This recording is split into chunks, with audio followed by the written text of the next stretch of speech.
यात्रा में आज हमारा तीसरा दिन है, तृतीय दिवस है आज। हमने 2 अध्याय कंप्लीट कर चुके हैं।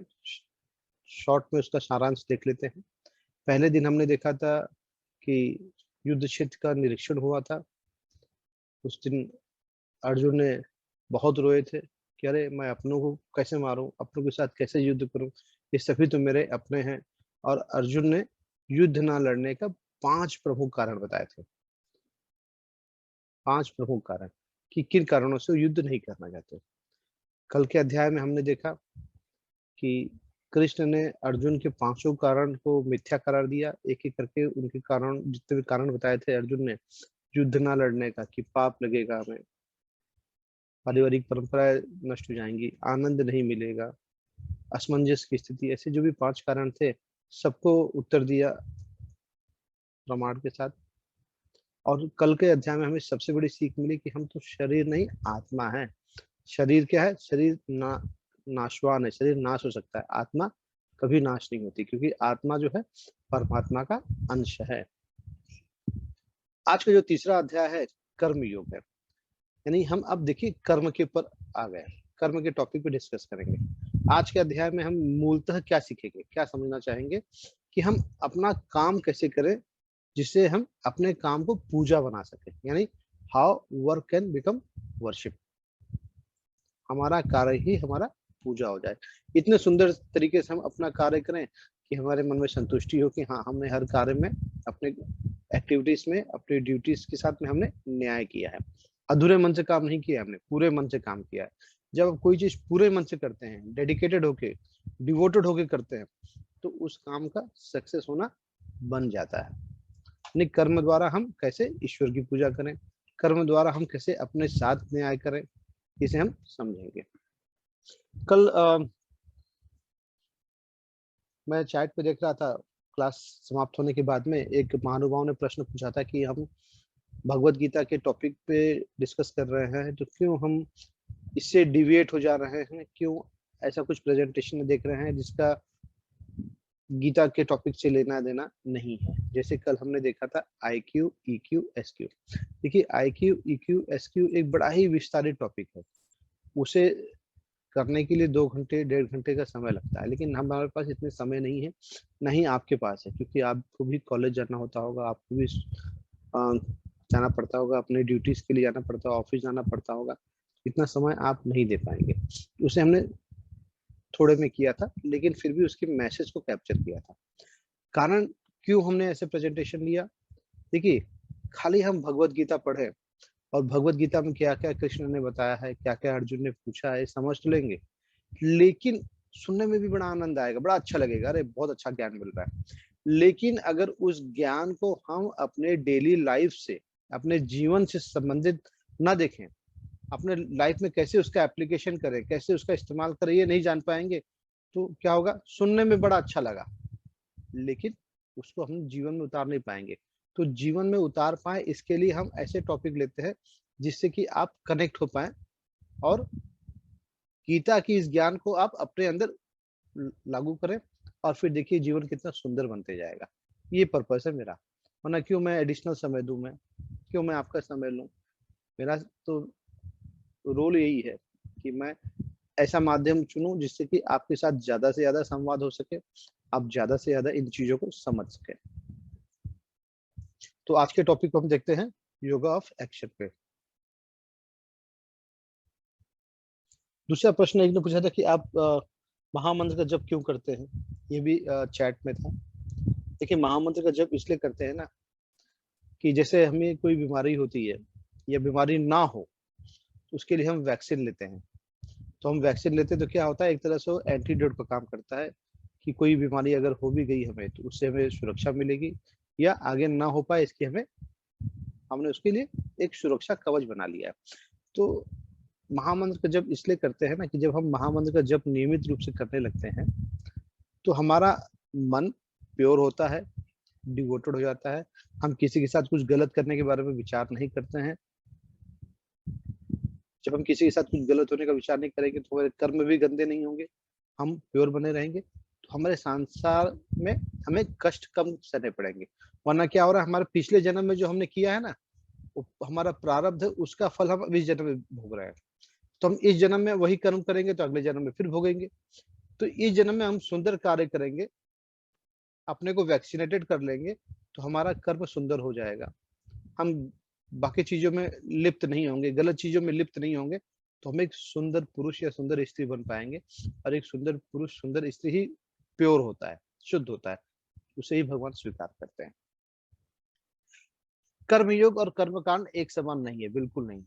देखिए, कर्मयोग अलग होता है और कर्मकांड अलग होता है। कर्मकांड मतलब इसी पोस्चर में बैठ कर के आपको पूजा करना चाहिए, भगवान को फल ऐसे ही अर्पित करना चाहिए, भगवान की पूजा करने का विधान यही है। हाँ, आपको दाहिने हाथ से करना है, बाएँ हाथ से करना है। ये क्या है, ये जो बहुत सारे स्ट्रिक्ट रूल्स हैं, ये रूल्स को कर्मकांड कहते हैं और कर्मयोग अलग चीज़ है।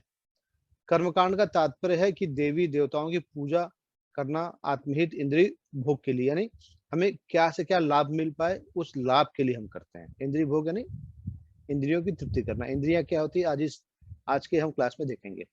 जबकि कर्मयोग इसके बिल्कुल विपरीत है।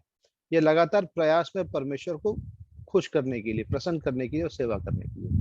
कर्मयोग यानी हम अपने कर्म को ऐसा करें कि हमारा ईश्वर के साथ योग हो जाए। योग यानी जुड़ाव हो जाए।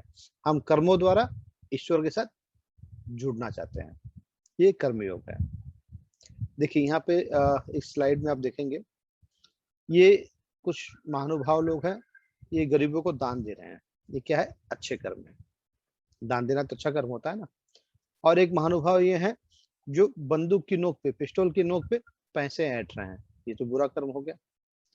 और एक तीसरा यहाँ पे कर्म देखिए, यहाँ क्या हो रहा है, कृष्ण कर्म यानी आध्यात्मिक कार्य हो रहा है, स्पिरिचुअल वर्क हो रहा है।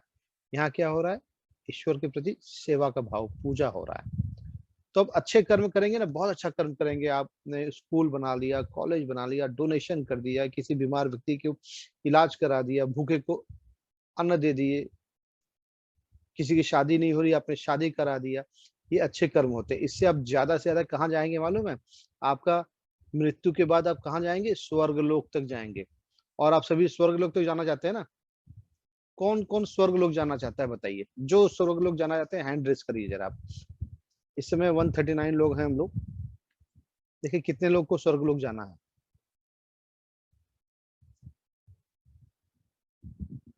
अवसर मत चूकिएगा, जिसे स्वर्गलोक जाना है कृपया करके हैंड रेज़ करते जाइए।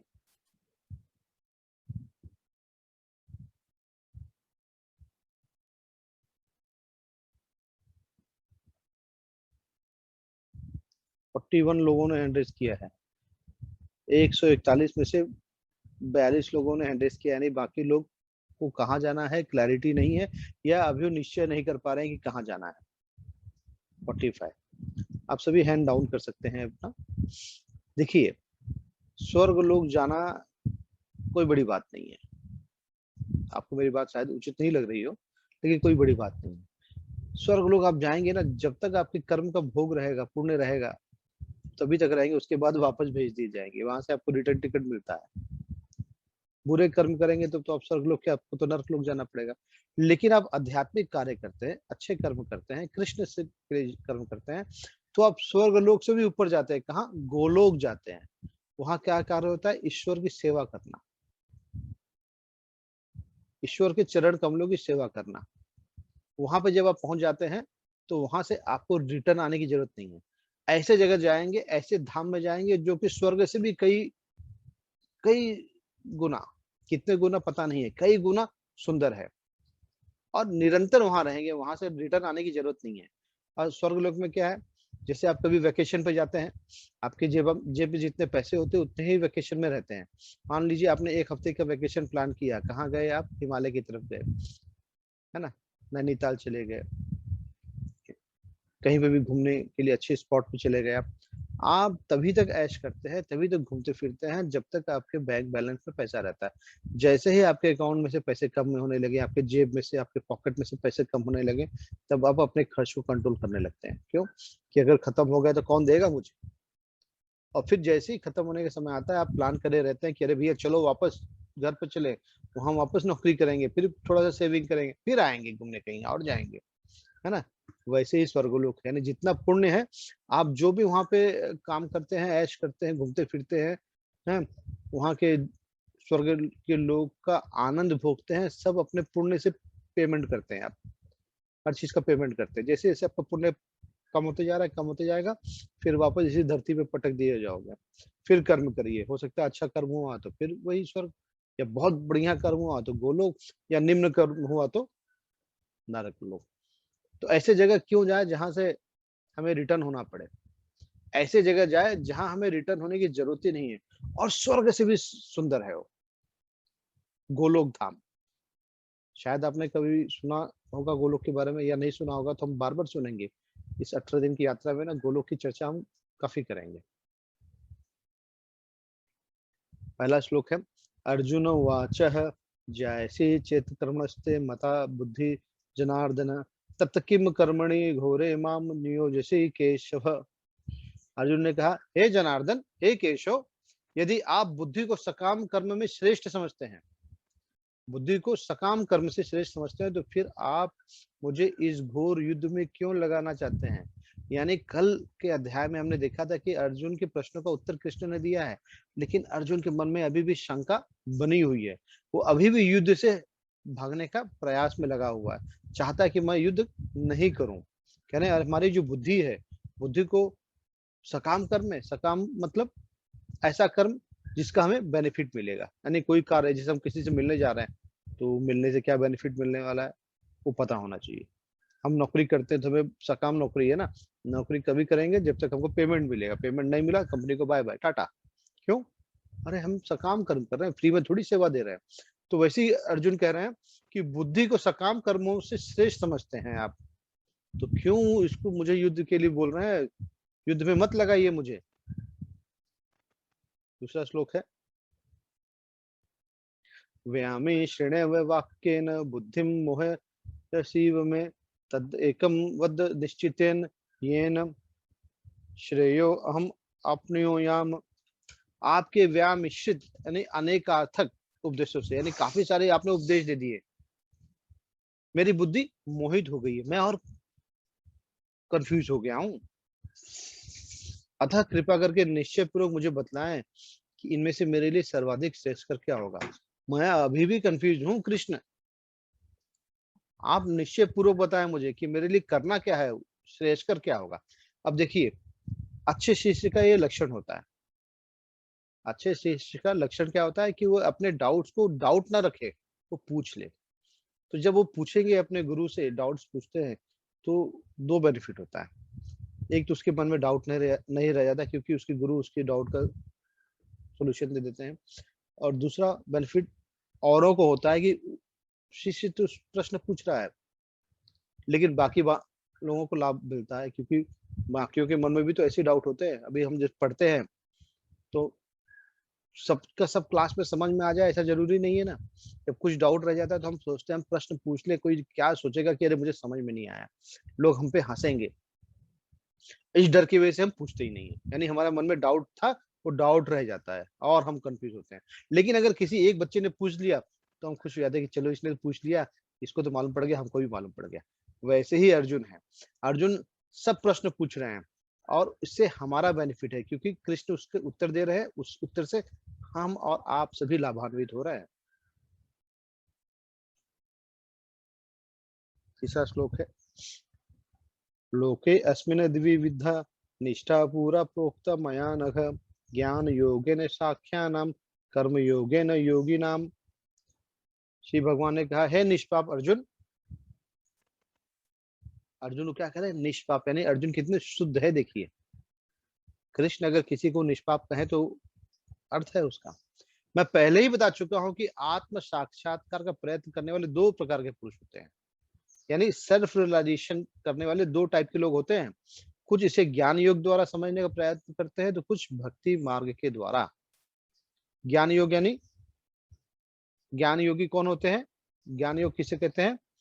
अक्सर ऐसे लोग एकांत स्थान में जाकर के साधना करते हैं, किसी ज्ञान को प्राप्त करने के लिए किसी कंदराओं में, किसी गुफाओं में, एकांत स्थान पे, पहाड़ पे, जंगल में लोग जाकर के ध्यान लगाते हैं, इसे कहते हैं ज्ञान योग। और भक्ति योग क्या होता है? भक्ति में सेवा क्या होती है? ईश्वर की सेवा करना, ईश्वर के अर्च विग्रह की सेवा करना, वो होता है। दो तरह के लोग होते हैं जो आत्म साक्षात्कार करते हैं।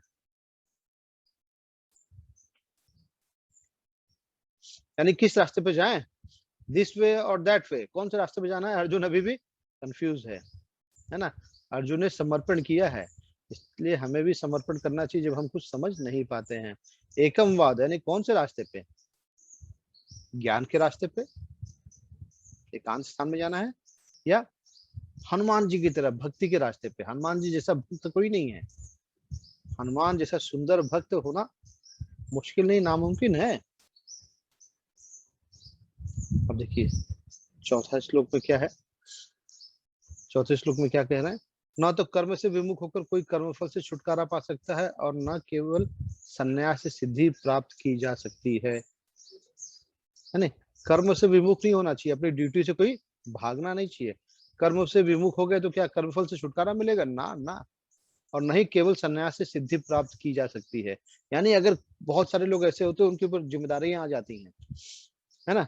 जिम्मेदारी आ गई, डर जाते हैं, अरे मैं कैसे जिम्मेदारी को निभाऊंगा।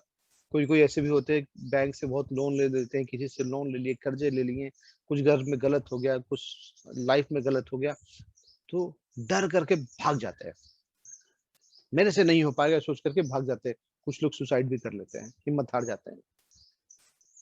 बिल्कुल नहीं करना चाहिए, सबसे निंदित कर्म है, सबसे निंदित। अपने कर्मों से भागना ये निंदित कर्म है, उसका सामना करना चाहिए। कर्म से विमुख होना ही नहीं चाहिए, क्योंकि कर्म से विमुख हो गए तो भी कर्मफल छोड़ेगा नहीं। हर एक छोटा से छोटा कर्म, हमें लगता है ना कि हम छुपा दिए इस कर्म को, कोई जान नहीं रहा, किसी ने देखा नहीं। नहीं, हर कर्म के को कृष्ण देख रहे हैं, परमेश्वर देख रहे हैं, उसकी एंट्री हो रही है उनके रजिस्टर में। छोटे से छोटे कर्म को भी कृष्ण नेग्लेक्ट नहीं करते हैं, उसकी एंट्री हो रही है, उसका आपने अच्छा किया तो फल मिलेगा, बुरा किया है तो भी मिलेगा, बच नहीं सकते अपने कर्म फल से। और संन्यास धारण कर लिए, गेरुआ वस्त्र पहन लिए, हाँ, तो आप सबसे बच गए? ऐसा नहीं है, क्योंकि आप सन्यासी का कपड़े पहने हैं। संन्यास धारण करना आसान चीज नहीं है, सिद्धि प्राप्त करना आसान नहीं होती है। तो तात्पर्य है भौतिकवादी मनुष्यों के हृदय को विमल करने के लिए जिन कर्मों का विधान किया गया है उनके द्वारा शुद्ध हुआ मनुष्य ही संन्यास ग्रहण कर सकता है। यानी मन आपका शुद्ध होना चाहिए। शुद्धि के बिना संन्यास ग्रहण करने में सफलता नहीं होती। यानी आप संन्यास तो ले लिए, चल दिए, पहाड़ों पे कंदराओं पे चिंता है, अरे मेरा बेटा, अरे मेरी पत्नी, फायदा क्या? वहां तो मन लग ही नहीं रहा है आपका, है ना? आपका मन तो इंद्रिय तृप्ति में लगा हुआ है, तो क्या फायदा है संन्यास लेने का? हृदय की शुद्धि के बिना संन्यास सामाजिक व्यवस्थाओं में उत्पाद उत्पन्न करता है। यानी आपका हार्ट प्योर नहीं है तो ये सब बेकार है। दूसरी ओर यदि कोई नियत कर्मों को न करके भी भगवान की दिव्य सेवा में करता है तो वह उस मार्ग में कुछ भी उन्नति करता है तो उसे भगवान स्वीकार कर लेते हैं। यानी एक रास्ता है जिस पर आप चल सकते हैं, भगवान की सेवा करना। भागो मत, कर्म तो का फल मिलेगा ही मिलेगा, कर्म फल छूटता नहीं है, लेकिन भगवान की सेवा करते हैं तो वो उन्नति की ओर बढ़ता है।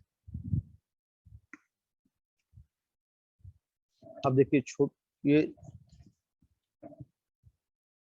6वां श्लोक है, कर्म इंद्रियाणि संयम य आस्ते मनसा स्मरणम इंद्रिय अर्थान विगुण आत्मा मिथ्या आचार स उच्यते।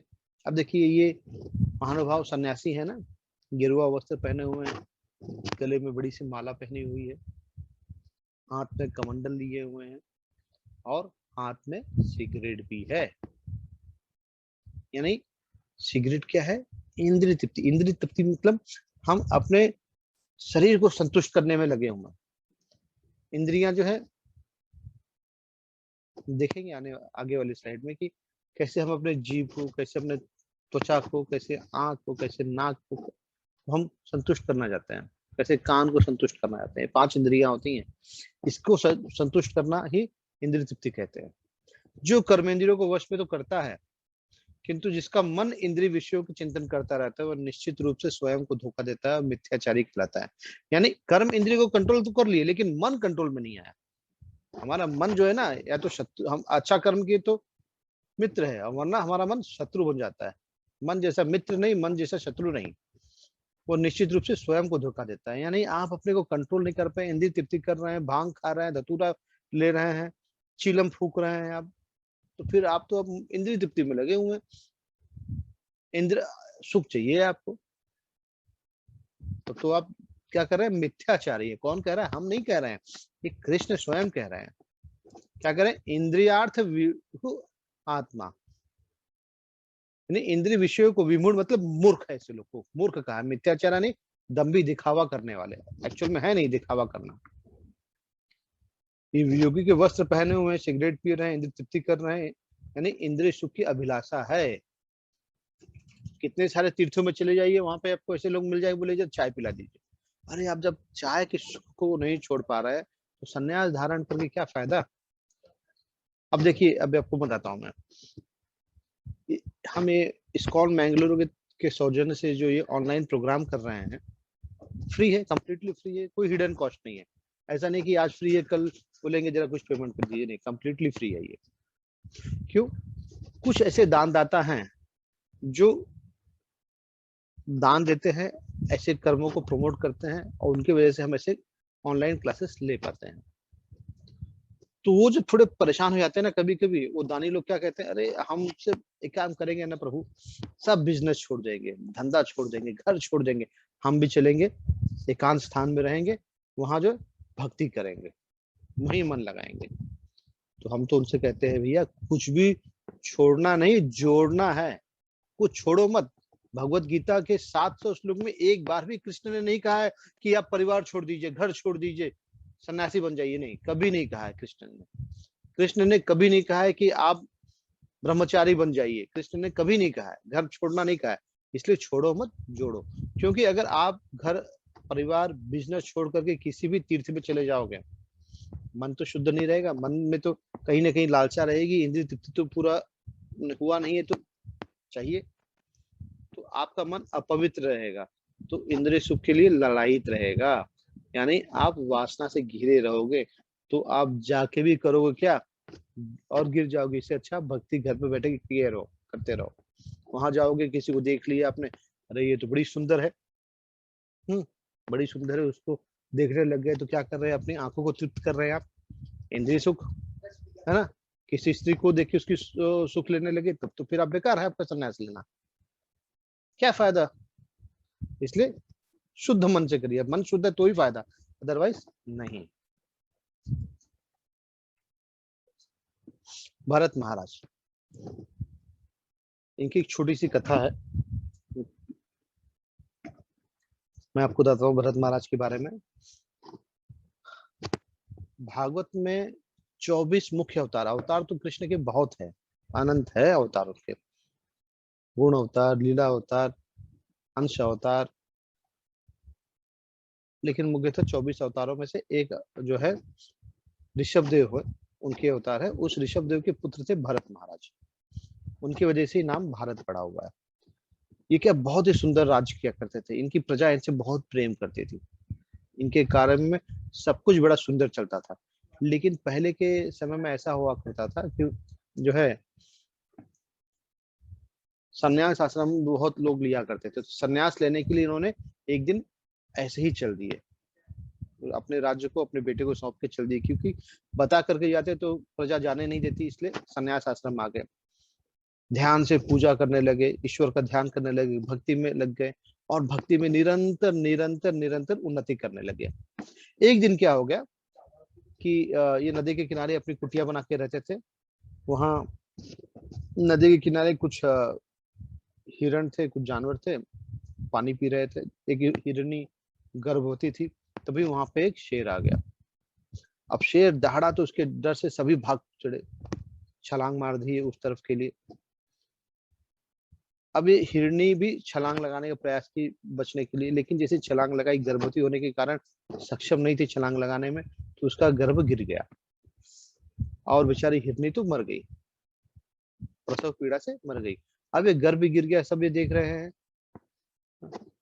तो इनके मन में दया आई, किसके? भरत महाराज की। गलत नहीं किए, दया आई, अच्छी बात है ना।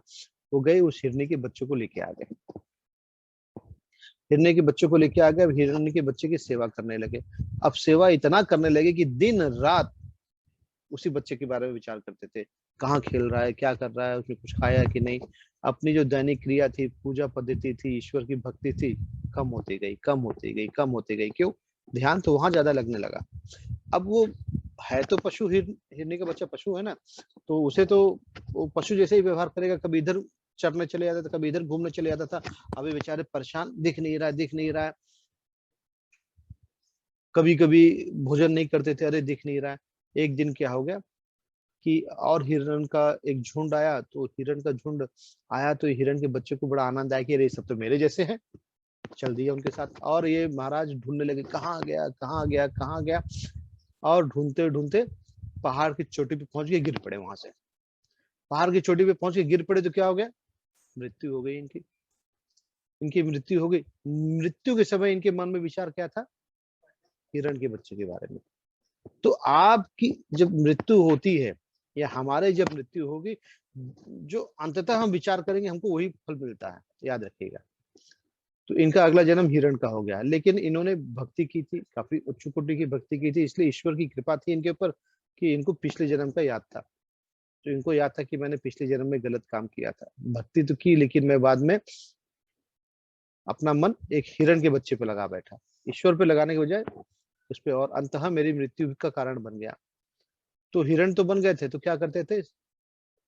पिछले जन्म का याद होने की वजह से वहां पे जितने साधु सन्यासी का कुटिया थी, वहीं जाके मंडराया करते थे, वहीं जाके रहा करते थे, घूमते थे। बाकी हिरण जैसा व्यवहार नहीं था इनका। जब वो शरीर छूटा इनका, तो फिर अगला जन्म हुआ जड़ भरत का। जड़ भरत करके इनका नाम पड़ा, क्योंकि किसी से बोलते ही नहीं थे। इनको डर हो गया था कि मैंने पिछली गलती जो की है, मैं अगर बोला, कहीं कुछ फंस गया, कहीं फिर वापस इंद्र तितली में लग गया, तो मेरा जन्म बिगड़ जाएगा। शांत रहते थे, मौन रहा करते थे। एक दिन क्या हो गया कि एक राजा थे, राजा का नाम रघुगुण था, रघुगुण महाराज थे। वो जा रहे थे, उनकी पालकी कहार लोग लेके जा रहे थे। एक कहार जो है उसकी तबीयत खराब हो गई। अब 3 कहार तो लेके जा नहीं सकते, तो ये खेत में काम कर रहे थे और रिष्ट पुष्ट बलशाली थे। तो उसमें से जो उनका लीडर था, उनको पकड़ के लेके आया। ये कुछ बोले नहीं, कोई जो कोई काम इनसे बोलता था करने के लिए, सब काम किया कर देते थे, किसी को ना नहीं बोलते थे। लेकिन बोल दिया, चलो कहा उठाओ डोली, उठा के चलने लगे। लेकिन सात्विक पुरुष थे ना, नीचे कोई चींटी आती थी, नीचे कोई कीड़ा मिलता था, तो ये उसके ऊपर पैर नहीं रखते थे, तो कूदने लगते थे बचाने के लिए, उसकी प्राण नहीं लेने की वजह से। जब कूदने लगते तो डोली हिलने लगती थी। जब डोली हिलने लगती तो अंदर से राजा चिल्लाए कि कौन मूर्ख है, इसको डोली चलाने नहीं आता है। और राजा ने बहुत कुछ अपशब्द जड़ भरत को कहा। तो उस दिन जड़ भरत ने बोला, और जब उन्होंने मुंह खोला, तो ऐसे ज्ञान की बातें की कि रघुगुण इनके चरणों पे गिर पड़े। बोले चलिए आप मेरे मंत्री बन जाइए, मेरे राज्य में रहिए। बोले ना, ये शरीर जो है मंत्री बनने के लिए, हमने जो गलती कर दी है, मंत्री बन के क्या लाभ मेरा। तो कहने का अर्थ ये है कि अपूर्ण मन से भक्ति भी नहीं हो पाती है। हम जो कार्य करते हैं उसका ही फल हमको मिलता है, अपूर्ण मन से कुछ नहीं अर्जित होगा। श्री विष्णु के लिए यज्ञ रूप में कर्म करना चाहिए, अन्यथा कर्म के द्वारा इस भौतिक जगत में बंधन उत्पन्न होती है। अतः हे कुंती पुत्र, उनकी प्रसन्नता के लिए अपने नियत कर्म करो, इस तरह तुम बंधन से मुक्त रहोगे। क्या करें? ईश्वर की को खुश करने के लिए यज्ञ रूप में कर्म करो।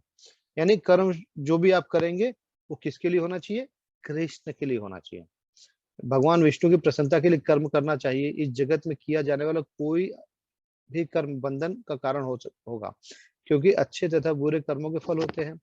कोई भी कर्म फल अपने आप को बांध लेता है। अतः कृष्ण यानी विष्णु को प्रसन्न करने के लिए कृष्ण भावना भावित होना चाहिए, उनके प्रेम में पड़ना चाहिए, उनकी भक्ति करना चाहिए।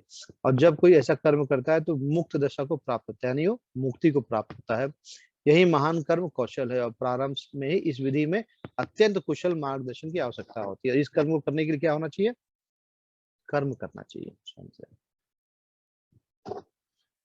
यज्ञ के द्वारा प्रसन्न होकर देवता तुम्हें भी प्रसन्न करेंगे, और इस तरह मनुष्य तथा देवताओं के मध्य सहयोग से सबों को संपन्नता मिलेगी। क्या कह रहे हैं 11वें श्लोक में कि अब यज्ञ करोगे तो देवता प्रसन्न हो जाएंगे, और मनुष्य और देवताओं के बीच में एक अच्छा सहयोग होगा। इसे आगे की स्लाइड में समझते हैं। क्या कह रहे हैं देखिए तात्पर्य में, यज्ञ से मनुष्य के खाद्य पदार्थ शुद्ध हो जाते हैं और शुद्ध भोजन करने से मनुष्य जीवन शुद्ध हो जाता है ना। जैसा खाए मन वैसा हो, जैसे खाए अन्न वैसा हो मन, कहते हैं ना। जीवन शुद्ध होने से स्मृति के सूक्ष्म तंतु शुद्ध होते हैं और स्मृति तंतुओं के शुद्ध होने पर मनुष्य मुक्ति मार्ग का चिंतन कर सकता है। यानी मुक्ति के लिए अच्छा भोजन जरूरी है। इसलिए देखिए, आप किसी भी सन्यासी को या उच्च कोटि के भक्त को, उससे बोलो आप चलो आपको मैं बिरयानी खिलाता हूँ, चलो आपको छोले भटूरे खिलाता हूँ, बोलेगा भैया माफ करिए, मैं तो फल खाने पे रहता हूँ, फल मिल जाए चलेगा, या भगवान को चढ़ा हुआ प्रसाद मिल जाए वही चलेगा, मुझे बिरयानी छोले भटूरे समोसे ये सब नहीं चाहिए। क्योंकि शुद्ध भोजन जो होता है शुद्ध मन को बढ़ाता है और ये सब मिलकर कृष्ण भावनामृत तक पहुंचाते हैं, जो आज के समाज के लिए सर्वाधिक आवश्यक है।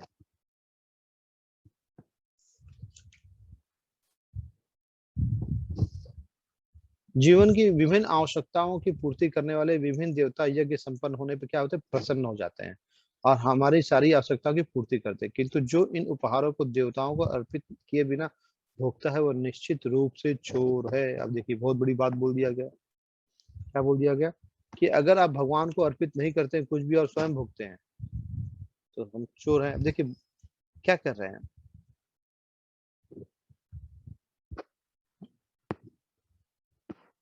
जब अंधेरा हो जाता है शाम को तो हम क्या करते हैं, बल्ब जलाते हैं ना, बल्ब जलाते हैं उजाला हो जाता है।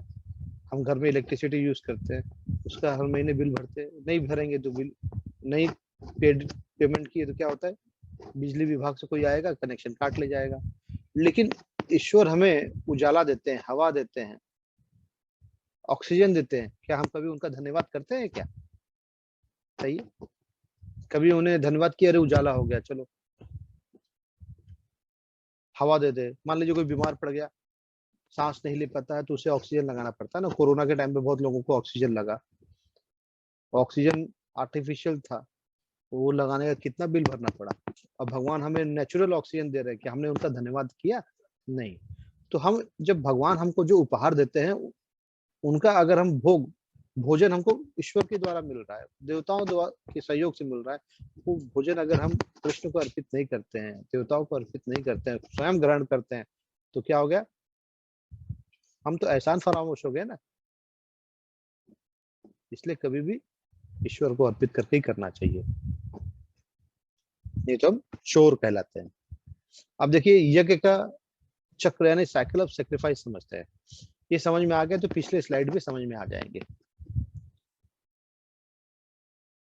ईश्वर जो है सेंटर में देखिए ईश्वर है, ये आपके ईश्वर है। ये ईश्वर के शब्द से वेद यानी भगवान का आदेश प्राप्त होता है। ईश्वर से क्या हुआ, ईश्वर ने अपने शब्दों से वेद प्रकट किया, इसमें क्या है, भगवान का आदेश है। जीवन कैसे जीना चाहिए इसकी पूरी डिक्शनरी ये दी हुई है। हम अपने लाइफ को कैसे व्यतीत करें, कैसे पूजा करें, कैसे भक्ति करें, सब वेद में दिया हुआ है। इसके नियम को हम जब फॉलो करते हैं, वेद के अनुसार अपनी ड्यूटी जब निभाते हैं, जैसा वेद ने बताया वैसे हम ड्यूटीज करते हैं, अपना कर्म करते हैं, खेती करते हैं, व्यापार करते हैं, बिजनेस करते हैं, तो क्या होता है, हमें इस ड्यूटी को निभाने से हमें कुछ अर्थ मिलेगा। अर्थ यानी धन मिलता है। जब धन अर्जित करते हैं, जब हमारे पास धन आता है तो हमें क्या करना चाहिए, यज्ञ करना चाहिए। जब हम यज्ञ करते हैं, यज्ञ किसके लिए होता है, यज्ञ का परम भोक्ता कौन है, कृष्ण है। यज्ञ के भोक्ता कौन है, देवता है। देवता भोक्ता है, परम भोक्ता कृष्ण है। तो यज्ञ आप करते हैं, भगवान को प्रसन्न करते हैं, देवताओं को प्रसन्न करते हैं, तो उनकी प्रसन्नता से क्या होती है, वर्षा होती है। वर्षा जब होती है तो क्या होता है, वर्षा से अन्न यानी अन्न की उत्पत्ति होती है। जब अन्न आपको मिलता है तो क्या करना चाहिए, स्वयं भोग लें ना। अन्न जब मिलता है तो पहले ईश्वर को भोग लगाइए।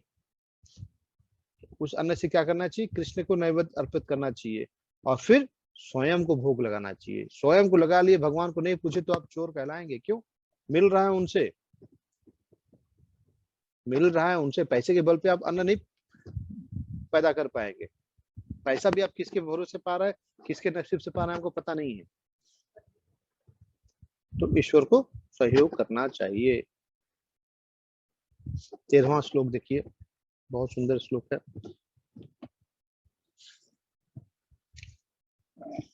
क्या है, यज्ञ शिष्टाशी न संतो मुच्यन्ते सर्व किल्बिषे भुजन्ते ते त्वघम पापा ये पचंती आत्म कारणार्थ, यानी भगवान के भक्त सभी प्रकार के पापों से मुक्त हो जाते हैं, क्योंकि वे यज्ञ में अर्पित किए भोजन यानी प्रसाद वही खाते हैं। अन्य लोग जो अपनी इंद्रिय सुख के लिए भोजन बनाते हैं वे निश्चित रूप से पाप खाते हैं।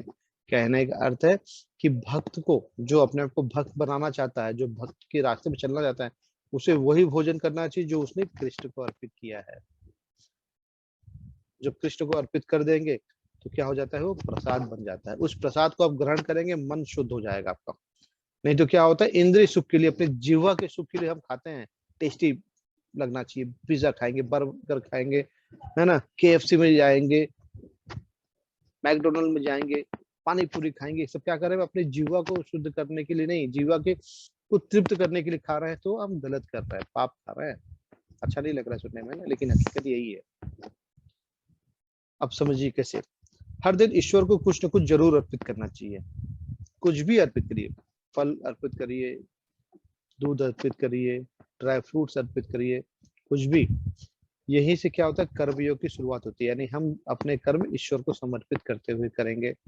जिसने आपको सब कुछ दिया है उसे अगर आप कुछ भी अर्पित ना करें तो अनुचित होता है। ईश्वर को भोग जो लगाते हैं उसमें ना तुलसी का पत्ता डालना बहुत आवश्यक है, क्योंकि ईश्वर उसी भोग को स्वीकार करते हैं जहाँ तुलसी होती है। तो तुलसी का पत्ता डालिए, कौन सा अच्छा हो, कटा फिटा टूटा नहीं, शुद्ध तुलसी का पत्ता है उसमें अर्पित करिए, तो आपका भोग संपूर्ण हो जाता है, ईश्वर उसको स्वीकार करते हैं। उसे ही आप जब दे दीजिए, भगवान के सामने रखिए, 15-20 मिनट तक छोड़ दीजिए वहां पे, देखिए मत।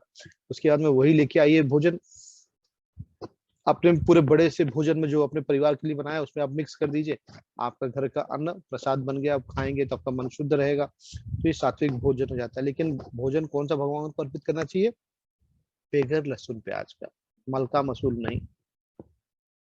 बेगर लहसुन प्याज वाला भोजन एक्सेप्ट होता है। सारे प्राणी अन्न पर आश्रित है, जो वर्षा से उत्पन्न होती है, वर्षा यज्ञ संपन्न करने से होती है और यज्ञ के नियत कर्मों से ही उत्पन्न होता है। अब देखिए, श्रीमद् भागवतम के 11वें खंड के 5वें अध्याय के 32वें श्लोक में बताया गया है। इसे कहते हैं, ये हम देखिए क्लास शुरू करने के पहले करते हैं ना, पंच तत्व मंत्र। जय श्री कृष्ण चैतन्य प्रभु नित्यानंद, श्री अद्वैत गदाधर श्री वासादि गौर भक्त वृंद। ये पंच तत्व मंत्र है, हम कभी भी क्लास शुरू करने के पहले ही कर रहे हैं। और महामंत्र कौन सा है, हरे कृष्ण कृष्ण कृष्ण हरे हरे, हरे राम राम राम हरे हरे। क्या है, कलयुग जो है नाम आधार, हम कलयुग में सिर्फ नाम ले लें तो हम इस कलयुग के रास्ते से बच जाएंगे। क्योंकि क्या है, आज के समय में शुद्ध यज्ञ नहीं हो पाता, क्योंकि यज्ञ के लिए अच्छे ब्राह्मण नहीं मिल पाते जो शुद्ध उच्चारण करें, यज्ञ के लिए यज्ञ सामग्री शुद्ध नहीं मिल पाती है। तो आज के कलयुग में इतना आसान नहीं है शुद्ध ब्राह्मण ढूंढना, और इतना आसान नहीं है शुद्ध सामग्री लाना। इसलिए आसान क्या है, कृष्ण ने वो चीज हमको दे दी है, क्या, अपने समय अनुसार आनंद से आप भगवान के नाम का जप करिए। और एक माला जब आप करते हैं, जैसे क्लास शुरू होने के पहले करते हैं, ये महामंत्र का जप, हरे कृष्णा वाला महामंत्र, इससे क्या होता है, हमारा मन हृदय शुद्ध होगा। और मंदिर ने एक अच्छी व्यवस्था भी की है कि आप डेली अगर एक माला महामंत्र का करते हैं तो आपको सर्टिफिकेट भी मिलता है, श्रद्धावान सर्टिफिकेट, यानी आपकी श्रद्धा ईश्वर में है, ऐसा एक सर्टिफिकेट इस्कॉन बेंगलुरु से भी आपको मिलेगा अगर आप नियमित रूप से एक माला करते हैं। ये हमने देखा, यज्ञानाम जपो यज्ञ अस्मि, यानी यही एक मूल चीज है जिसे करना चाहिए। अब इन चीजों को समझते हैं। देखिए, इमोजीज यहाँ पे दिए गए, हम अपने मोबाइल में बहुत सारे इमोजीज देखते हैं ना, यानी कहने का है कि दुख जो है हमारा स्टेट ऑफ माइंड है, मन दिखाता है, और हैप्पीनेस भी हमारा स्टेट ऑफ माइंड है। अगर हम शरीर के रूप बारे में विचार करते हैं, सिर्फ और सिर्फ शरीर के बारे में, है ना, दैहिक स्तर पे, बॉडीली प्लेटफॉर्म पे हम कह रहे जानवर जैसा व्यवहार करते हैं, हम तमोगुण में हैं, क्योंकि हम शराब पी रहे हैं। हम शरीर के बारे में विचार करते हैं, किसी के शरीर को देख के खुश होते हैं, कितनी सुंदर है, कितना सुंदर, तो हम तमोगुणी है, जानवर जैसा व्यवहार है। उसके ऊपर इंद्रिय स्तर यानी सेंसुअल प्लेटफॉर्म, हम इंद्रियों की तृप्ति के बारे में विचार करते हैं, इंद्रिय भोग के बारे में विचार करते हैं, तो हम क्या है, रजोगुणी है। उसके ऊपर है हम मानसिक स्तर यानी मेंटल प्लेटफॉर्म के बारे में सोचते हैं। थोड़ा मन जो है अच्छे पुस्तक पढ़ने में लगाते हैं, भगवान के आचरण में लगाते हैं, कुछ अच्छे मंत्र सुनते हैं, अच्छी जो है लीला कथा सुनते हैं, भगवान की भक्ति के कुछ सुनते हैं, तो हम अपना मानसिक स्तर ईश्वर की तरफ लगा रहे हैं। ये दोनों क्या है, दो के दोनों रजोगुणी स्वभाव है, जिसमें हम आते हैं। यानी हम नीचे वाले स्तर में नहीं है, क्योंकि अगर नीचे वाले स्तर में होते तो आप भगवत गीता का क्लास नहीं करते। तो हम इंद्रिय स्तर और मानसिक स्तर में है। इसके ऊपर होता है प्रज्ञात्मक स्तर यानी इंटेलेक्चुअल प्लेटफॉर्म। ये कौन होते हैं? ये ज्ञानी होते हैं जो सतुगुण में होते हैं। अभी हम सतुगुण में नहीं है। इससे ऊपर जो होता है, जो हमेशा प्रसन्न रहता है, हमेशा प्रसन्न, दुख में भी और सुख में भी, उसे कुछ फर्क नहीं पड़ता दुख क्या है सुख क्या है, बोलता है ईश्वर तेरी जो मर्जी तुम करा रहे हो। वो आध्यात्मिक स्तर होता है, स्पिरिचुअल प्लेटफॉर्म। ये वो व्यक्ति है जिसे मालूम ही नहीं है, वो एक्चुअल में जानता है कि वो शरीर नहीं आत्मा है। ऐसा व्यक्ति ही गोलोक जा सकता है।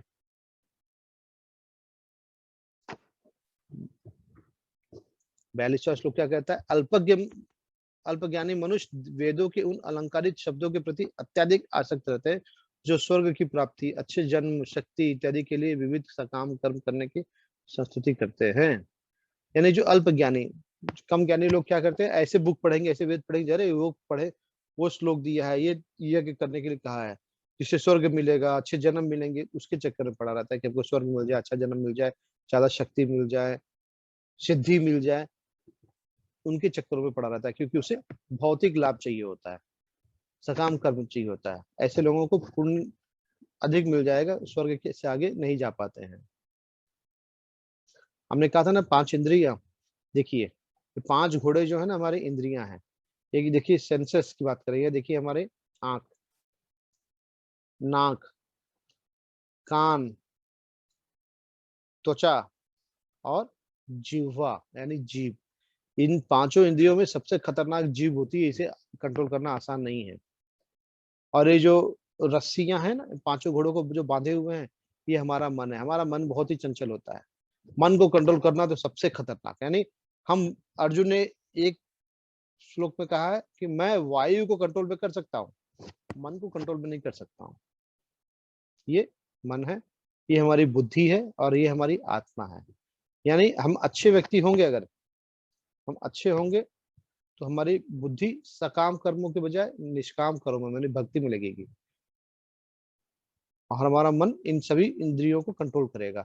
हमारा बुद्धि गड़बड़ हो गई, हम सोचने लगे रहे पैसे कमाना है, कैसे भी मिले, धन कमाना ज्यादा जरूरी, चाहे अच्छे तरीके से आए चाहे बुरे तरीके से आए। हमारी बुद्धि खराब हो गई तो हमारा मन भी गड़बड़ जाएगा, गड़बड़ जाएगा तो हम इंद्रिय सुख के चक्कर में पड़े रहेंगे, और उसका प्रभाव हमारे आत्मा पे पड़ता है। अतः कर्मफल से आसक्त हुए बिना मनुष्य को अपना कर्तव्य समझकर निरंतर कर्म करते रहना चाहिए। यानी कर्मफल से आसक्त मत हो, कर्म करो, कर्म के फल के बारे में मत विचार करो, क्योंकि कृष्ण ने कहा है ना, तुम कर्म कर सकते हो, लाख चाहने पे भी तुम कर्म फल को डिसाइड नहीं कर पाओगे, इसलिए कर्म करने पे ध्यान दो, अनासक्त होके, यानी कर्मों के फल से आसक्त मत हो, अटैच्ड मत हो, कर्म करो और फिर पर ब्रह्म को यानी परम को प्राप्ति होगी। 21वें श्लोक में क्या कह रहे हैं कृष्ण?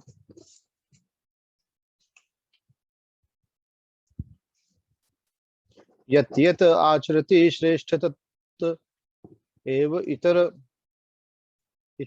जनसः यत् प्रमाणम कुरुते लोकः त अनुवर्तते। यानी महापुरुष जो जो आचरण करता है, सामान्य व्यक्ति उसी का अनुसरण करता है। वो अपने अनुसरणीय कार्यों से जो आदर्श प्रस्तुत करता है, संपूर्ण विश्व उसका अनुसरण करता है। यानी आप एक अच्छे काम करोगे तो दुनिया आपको फॉलो करेगी। यानी लीडर को ही लोग फॉलो करते हैं, लीडर के ही फॉलोअर्स होते हैं। लीडर अच्छा कर्म करेगा तो फॉलोअर उसके पीछे जाएगा। यानी अच्छा एक रोल मॉडल बनो तुम। जीवात्मा अहंकार के प्रभाव से मोहग्रस्त होकर अपने आप को समस्त कर्मों का कर्ता मान बैठता है, जबकि वास्तव में वे प्रकृति के तीनों गुणों से द्वारा संपन्न किया जाता है। अगर हम ये सोचे कि अरे मैं हूँ, जो चाहूं मैं कर सकता हूँ, मैं ही इस घर को चला रहा हूँ, मैं ही धन कमा रहा हूँ, मैं धन नहीं कमाऊंगा तो तुम्हारा क्या होगा, मैं ही पढ़ रहा हूँ, बाकी तो सब, मैं इंजीनियरिंग में एडमिशन लिया हूँ, मैं आर्किटेक्ट हूँ, मैं डॉक्टर बन रहा हूँ, मैं फार्मासिस्ट हूँ, मैं लॉयर हूँ, यानी मैं वाली बात आ गई, मतलब अहंकार आ गया। अहंकार के प्रभाव से हम क्या करते हैं, अपने आप को डूअर यानी कर्ता मान बैठते हैं, लेकिन एक्चुअल में ऐसा है नहीं। हम कुछ नहीं कर सकते हैं। हम प्रकृति के तीनों गुणों से बंधे हुए हैं। कौन से गुण? सत्वगुण, रजोगुण, तमोगुण, इनसे बंधे हुए हैं, वो सब करा रहे हैं। अर्जुन ने कहा, है विष्णुवंशी, मनुष्य न चाहते हुए भी पाप कर्मों के लिए प्रेरित क्यों होता है? ऐसा लगता है उसे बलपूर्वक उसमें लगाया जा रहा है। पाप तो मैं करना नहीं चाहता हूँ, लेकिन फिर भी पाप कर रहा हूँ। तो कोई तो है मुझसे जो करवा रहा है, मैं थोड़ी कर रहा हूँ। अब यहाँ देखिए, हम कहते हैं ना कि ईश्वर की बगैर इच्छा से एक पत्ता भी नहीं हिलता। ईश्वर की बगैर इच्छा से एक पत्ता भी नहीं हिलता। तो यानी अगर मैंने किसी का मर्डर कर दिया तो मैंने थोड़ी किया है। मैंने किसी को लूट लिया तो मैंने थोड़ी लूटा है। वो तो कृष्ण की इच्छा से हुआ है। वो जो चाहते मैंने वही कर दिया ना। ये हम अपने आप को ऐसा कहना धोखा देने जैसा होगा। हम किसी से ईर्ष्या करते हैं, किसी से जलसी रखते हैं, किसी को नुकसान पहुंचाने के लिए सोचते हैं ना, ये हम कर रहे हैं। ईश्वर नहीं करता। ईश्वर सबके लिए संभाव है। ईश्वर सबको एक ही नजर से देखता है। ईश्वर के लिए न कोई ऊंचा है न कोई नीचा है। भगवान ने हमें छूट दे के रखी है कर्म करने के लिए। भगवान ने हमें फ्री रखा है कर्म करने के लिए। हम कौन से कर्म करते हैं ये हम पे डिपेंड करता है। हम किसी मांगने वाले भिखारी को दान देते हैं कि उसके दान के पात्र से हम उसका दान चुरा लेते हैं, ये हमारी मर्जी है। ईश्वर इसमें कुछ हस्तक्षेप नहीं करते हैं, क्योंकि ईश्वर ने छूट दिया है ना।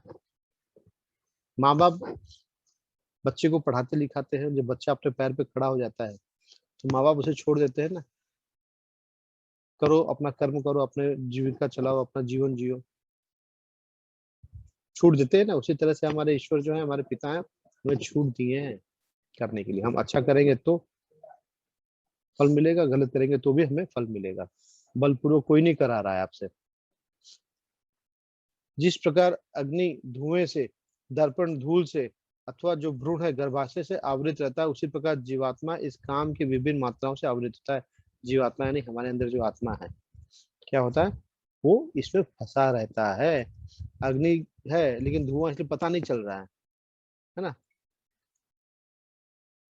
दर्पण में धूल लगी इसलिए दिख नहीं रहा है। भ्रूण क्या, गर्भाशय में फंसा हुआ है। इसी तरह से हम भी फंसे हुए हैं इस पृथ्वी में। हमें बचना है, निकलना है, तो एक ही है, क्या, ईश्वर की भक्ति। वरना हम काम कर रहे हैं, क्यों कर रहे हैं पता नहीं, पैसा कमा रहे हैं, क्यों कमा रहे हैं पता नहीं। हम अपने पैरों पे खड़े तो हो गए, हमें हमें कुछ करना है, कुछ करना है, क्या करना है पता नहीं। सभी तो वही कर रहे हैं। कौन पढ़ाई नहीं कर रहा है? सब पढ़ाई कर रहे हैं। कौन नौकरी नहीं कर रहा है? सब नौकरी कर रहे हैं। कौन बिजनेस नहीं कर रहा है? सब बिजनेस कर रहे हैं। कौन घर नहीं खरीद रहा है? सब खरीद रहे हैं ना। यानी जो सब कर रहे हैं वही आप भी कर रहे हैं, वही हम भी कर रहे हैं। तो उसमें हम श्रेष्ठ कहाँ से हो गए? अरे कोई BMW से चलता है, कोई ऑल्टो से चल रहा है, कोई जैगुआर से चल रहा है, क्या फर्क पड़ता है? उसमें भी 4 व्हील है और ऑल्टो में भी 4 व्हील है, क्या फर्क पड़ता है? दिखाना है, अरे भैया मैं तो पैसे वाला हूँ, मैं तो बंगलों में रहता हूँ, मैं तो मर्सिडीज के नीचे घूमता नहीं हूँ, मेरे पास तो 4 4 नौकर है, मैं ड्राइव नहीं करता हूँ, ड्राइवर रखा हूँ। अरे भैया, सो व्हाट? किसको दिखा रहे हो? किसी को देंगे क्या? हम नहीं देंगे ना। हम दिखाने के चक्कर में फंसे रहते हैं। अरे दिखाना है, पैसे नहीं होगा 2 BHK घर खरीदने का, लेकिन 3 BHK खरीद लेंगे और EMI भरते रहेंगे, EMI भरते रहेंगे, भरते रहेंगे EMI। फायदा? दूसरे को दिखाने के लिए अपने को कष्ट में हम डालते हैं। 40वां श्लोक क्या कहता है? इंद्रियाणि मनः, इंद्रियाणि मनो बुद्धि अस्य अधिष्ठानम उच्यते एते विमोहति एषम ज्ञानम आवृत देहिनम। यानी इंद्रियां, मन तथा बुद्धि इस काम के निवास स्थान है। इंद्रियां, जो 5 इंद्रियां हमने देखा ना, आंख, कान, नाक, त्वचा, जिह्वा, मन और बुद्धि इस काम के निवास स्थान है। इनके द्वारा यह काम जीवात्मा के वास्तविक ज्ञान को ढककर उसे मोहित कर लेता है। यानी मन को कंट्रोल करना बड़ा मुश्किल है। मैं आपको आज एक वीडियो दिखाऊंगा,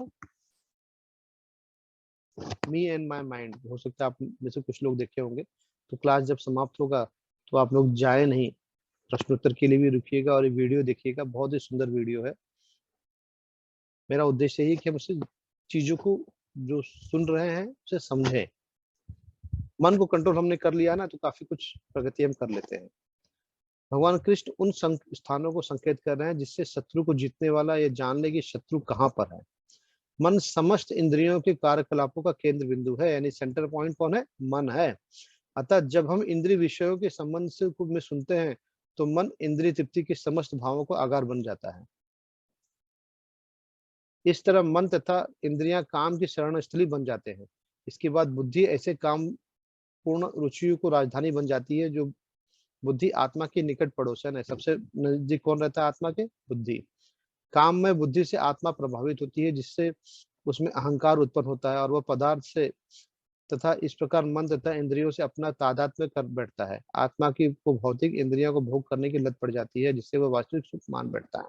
अभी हम स्टूडेंट हैं, है ना? हम अपने आप को एडवांस दिखाना चाहते हैं ना, कि हम भी एक अच्छी फैमिली से आते हैं, हम भी कोई दकियानुसी ऑर्थोडॉक्स थिंकिंग वाले नहीं है। तो क्या करते हैं? स्टूडेंट हैं तो कॉलेज में जाएंगे, सिगरेट पियेंगे, स्मोक करेंगे। अरे चलो आज बैठते हैं, क्या करेंगे? बियर पियेंगे, वाइन पियेंगे। क्यों? हमें दिखाना है कि भाई हम भी एडवांस हैं। यानी जो सिगरेट पी रहा है, जो दारू पी रहा है, जो नॉनवेज खा रहा है, वो एडवांस। और जो ये सब नहीं करता, अरे तुम कौन से ओल्ड स्कूल ऑफ थॉट में रहते हो भैया, कौन से पुराने जमाने के हो, तुम समय के साथ नहीं चल रहे हो। यानी हम दूसरों को दिखाने के लिए अपना नाश कर रहे हैं, दूसरों को दिखाने के लिए अपना नुकसान कर रहे हैं, किसी के ग्रुप में ज्वाइन होने के लिए। अरे मैं इस ग्रुप में तभी ज्वाइन होऊंगा जब इनके जैसा व्यवहार करूंगा, मैं इनकी टोली में तभी मैं आ सकता हूँ। तो उस टोली में जाने के लिए, ग्रुप में जाने के लिए हम दारू भी पीते हैं, जी हुजूरी भी करते हैं, आगे पीछे भी घूमते हैं। देखिए कृपया करके कोई बुरा ना माने, ये एक्चुअल में हो रहा है, इसलिए मैं कह रहा हूँ। हम अपना जीवन, हम पढ़ने के लिए स्कूल में जाते हैं, कॉलेज में जाते हैं, हम पढ़ाई से भटक करके ग्रुप में चले जाते हैं, ग्रुपिज्म करने लगते हैं, ग्रुप लीडर बनने का प्रयास करने लगते हैं। लेकिन हमारा उद्देश्य वो है क्या? शिक्षा लेने गए हैं ना, शिक्षा लीजिए। लेकिन क्लास वालों को बंक कर दिए हमने क्लास, टीचर क्या पढ़ा रही पता नहीं, अरे वो टीचर जो है ना, वो प्रोफेसर सही नहीं है, क्या पढ़ाते हैं हमको समझ में नहीं आता। अरे क्यों? आप समझना चाहते ही नहीं हो। लेक्चर बंक करके जाएंगे, कैंटीन में बैठेंगे, फिर बाद में नोट्स चाहिए, यहाँ से चाहिए, वहां से कॉपी करेंगे नोट्स, असाइनमेंट सबमिशन करना है, फिर लास्ट मोमेंट में परेशान होते हैं, दौड़ते हैं। माता पिता इतने मेहनत करके आपको भेजते हैं इन चीजों के लिए नहीं। हम इस चीजों में पढ़ करके अपने जीवन को गलत दिशा में ले जा रहे हैं। किसी को इम्प्रेस करने के लिए हम सिगरेट पिए, किसी को इम्प्रेस करने के लिए हम दारू पिए, किसी को इम्प्रेस करने के लिए हम नॉनवेज खाएं, और फिर शाम को चलो पब में चलते हैं, तो डिस्को में जाएंगे। अरे व्हाट इज द यूज? हम अपने मन को कंट्रोल में नहीं कर रहे, इसलिए हम अपने इंद्रिय तृप्ति को चक्कर में पड़े हुए हैं। मन मित्र भी है और दुश्मन भी है। हम उसे दुश्मन बना लेंगे ना, जो हमारी जैसा मन जैसा दुश्मन कोई है ही नहीं है। दूसरी जगह दुश्मनी ढूंढने की जरूरत नहीं है, हमारे अंदर हम उसको पाल रहे हैं।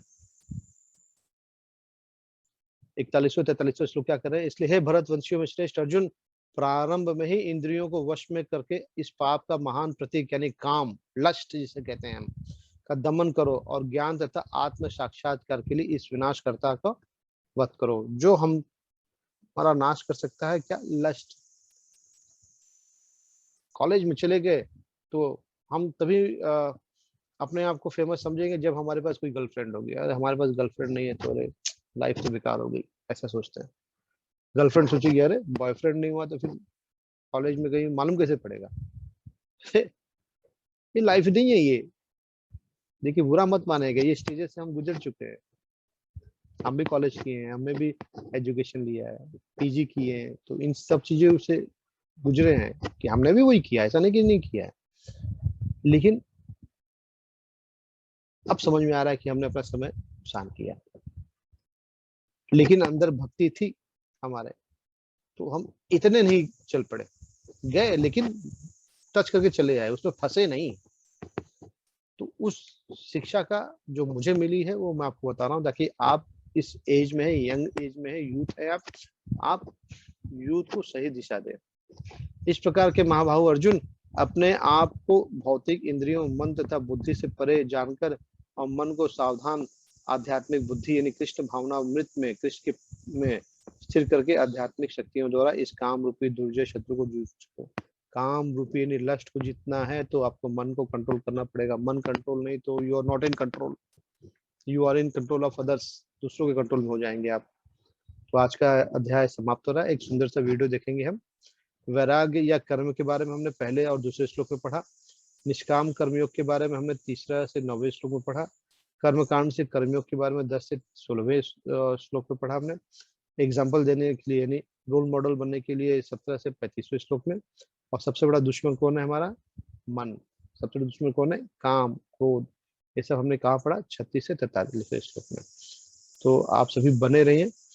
मैं एक वीडियो आप लोगों को शेयर करता हूँ। मैं अगर कुछ छूट जाएंगे तो आप मुझे व्हाट्सएप पे मैसेज कर सकते हैं, मैं उसका रिप्लाई करने का प्रयास करूंगा। वांछा कल्पतरु भयश्च कृपा सिंधु भयेष पतितानां पावने भयो वैष्णव नमो नमः। तो कल का दिन हम मिलेंगे। कल का भी अध्याय बड़ा सुंदर है, आप सभी ज्वाइन करिएगा, क्लास छोड़े नहीं। बीच में अगर छोड़ेंगे तो नुकसान होगा। तो कल तक के लिए हरे कृष्ण, राधे कृष्ण। हरे कृष्णा प्रभु।